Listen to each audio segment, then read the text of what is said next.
আসসালামু আলাইকুম। আসল জিনিসটাই অনেকে বলতে পারতেছে না। সবাই পাইপ কাইটা দেখায় যে গ্যাস বাইরে হয় না, কিন্তু মূল সুবিধাটা কোনটা এই ডেনমার্কের রেগুলেটরের সাথে আর আমাদের নর্মাল রেগুলেটরের সাথে, এটাই অনেকে বলতে পারতেছে না।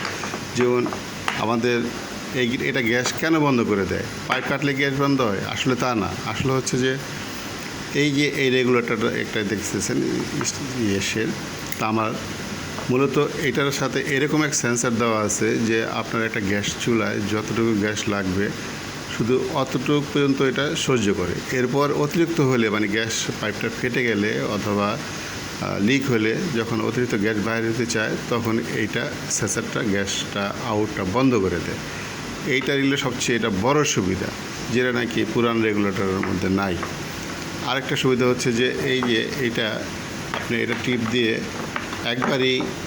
একবারই ইসের মধ্যে লাগিয়ে দিবেন, সিলিন্ডারের মধ্যে, আর এটা খুলতে হবে না। কিন্তু এই পুরানটা বারবারই খুলতে হয়, আর তখনই উঠানোর সময় কতগুলো গ্যাস বাইরে হয়ে যায়, আবার লাগানোর সময় কতগুলো গ্যাস বাইরে হয়ে যায়। কিন্তু এইটা ওই সমস্যাটা নেই। এটা একবারই লাগাবেন, আর গ্যাস যখন ছাড়তে হবে তখন এইটা দিয়ে গ্যাস কমানো, বাড়ানো এবং ছাড়া যাবে। এই একটা দুইটা সুবিধা। আর আরেকটা সুবিধা হচ্ছে যে গ্যাস কতটুকু আছে সেটা দেখা যায়। তা হঠাৎ করে দেখা যায় যে আনসার্টেনলি রাত্রে গ্যাস শেষ হয়ে গেছে। এটার এই সুবিধার থেকে এটা দেখে যেটা হয় যে আপনি বলতে পারবেন যে আর কয়দিন গ্যাস চলবে, একদিন 2 দিন, এর মধ্যে আপনি সব কিছু অ্যারেঞ্জমেন্ট করতে পারবেন।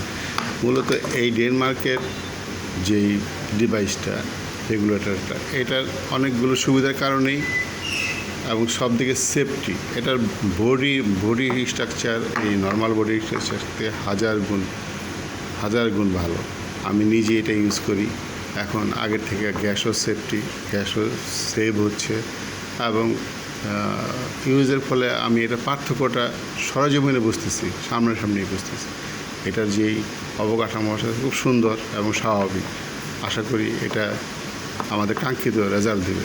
ধন্যবাদ সবাইকে।